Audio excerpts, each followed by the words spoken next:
যখন ইমাম মাহাদির হাতে বায়াত নেওয়া হবে, জায়গাটা হচ্ছে হাজারে আসওয়াদ। দেখেছেন হাজারে আসওয়াদ, কাবাগড় এই কর্নার হাজারে আসওয়াদ। রুকনে ইয়ামানি না, কিন্তু অনেকে রুকনে ইয়ামানিকে হাজারে আসওয়াদ মনে করে।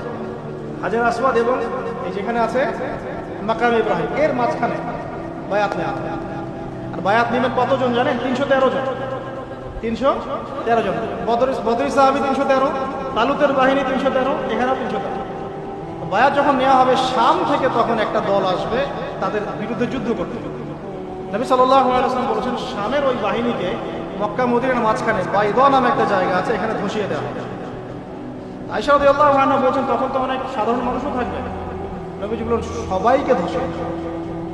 এখান থেকে একটা দলিল আনা হয়েছে, মানে আল্লাহর গজব চলে আসলে ভালো মন্দ সমান করেই আসবে। এরপর কিয়ামতের দিন নিয়াত অনুযায়ী মানুষকে ভালো। আল্লাহ পাক আমাদেরকে আল্লাহ পাকের গজব থেকে হেফাজত করুন।